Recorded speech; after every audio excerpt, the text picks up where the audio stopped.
هو احنا ليه بنهتم جدا بالكشف المبكر عن سرطان الثدي ودايما بنعمل عليه حملات توعية ودايما بنقول للستات لازم نعمل كشف مبكر؟ عشان الكشف المبكر ده ممكن يخلينا نكتشف المرض قبل وجود أعراض ممكن بسنة أو بسنتين، ويخلي نسبة الشفاء تقترب من 100%، وممكن نكتشف أصلا وجود أورام قابلة للتحول قبل ما تبقى سرطان. طيب ازاي نعمل الكشف المبكر؟ بنقدر نعمله بخطوات كتير.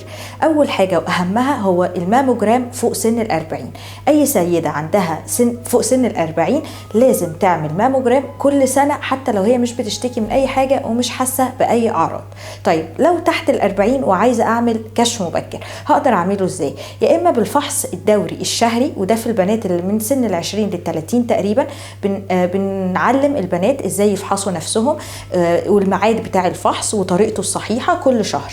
وفوق سن 30 بيبقى نقدر نعمل أشعة اسمها سونار أو موجات صوتية على الثديين كل سنة كنوع من أنواع الكشف المبكر. وده كمان ينطبق على أي بنت عندها فوق 30 وعندها تاريخ وراثي في العيلة بتاعتها جاله سرطان في الثدي، يعني مش هتستنى لسن 40 عشان تعمل الكشف المبكر، أو تقول أنا ما جيتش 40 فمش هعمل الماموجرام ومش هعمل كشف مبكر. لا بالعكس، لازم تبدأ الكشف المبكر ده من سن بدري شوية، وبيبقى عن طريق السونار على الناحيتين.